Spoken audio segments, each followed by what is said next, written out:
Today's topic, Newton's first law of motion.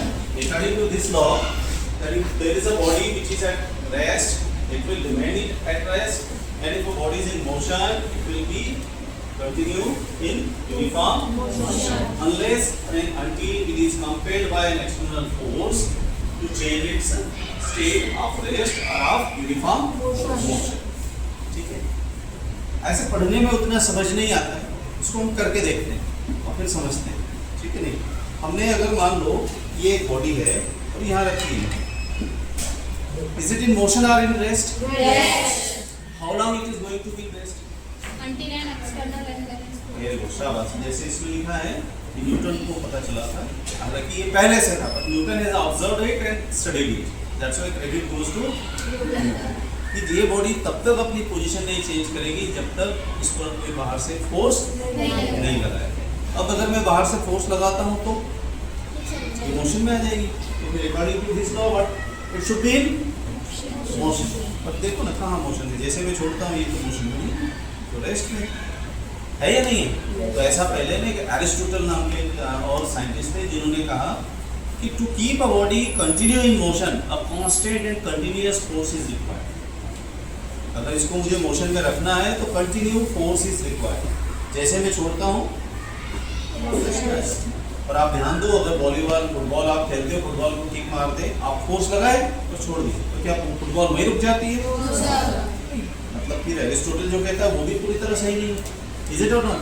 अगर मैं इस पे फोर्स लगा रहा हूँ तो ये मूव कर रहे, पर जैसे ही छोड़ता हूँ तो वजह क्या है? क्योंकि ये जो न्यूटन ने जो लॉ दिया, ये कहाँ के लिए दिया? ये दिया जब कोई भी दूसरा फोर्स ना, पर अगर हम यहाँ देख रहे हैं तो there is another force, this base is applying on this body. कहाँ? इनके बीच में जो सरफेस है। What is the name of that force? Friction. Very good, शाबाश, फ्रिक्शन। तो that friction is resisting in motion. अगर हम इस फ्रिक्शन को हटा दें तो नहीं होना चाहिए, फिर तो इसमें रुकना, अगर मोशन में है तो रुकना नहीं चाहिए। रुकी हुई है तो जब तक कोई दूसरा फोर्स न लगाए इसमें मोशन में नहीं आना चाहिए।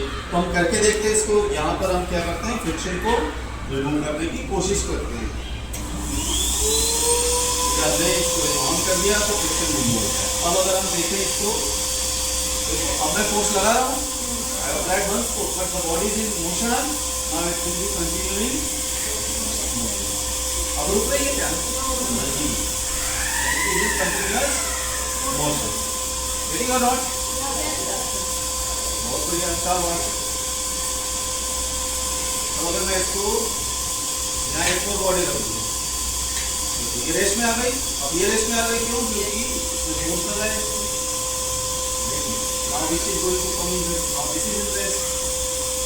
जब धक्का लगता है, जब फोर्स लगाते हैं, then only the position of the body or the state of the body is going to change. Otherwise it will remain in the same condition. Motion में है तो motion में रहेगी, रेस्ट में है तो अच्छा। ये आप क्यों रुक गई? पहले तो बड़ी फास्ट कर रही थी।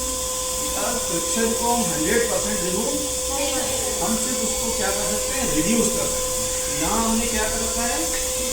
रिड्यूस कर रखा है। क्या कर रखा है? रिड्यूस। तो इतना रिड्यूस कर दिया कि ऐसा लगे हमें कि ये कैसा हो रहा है, फ्रिक्शन है ही नहीं यहाँ, but friction is there, friction is there.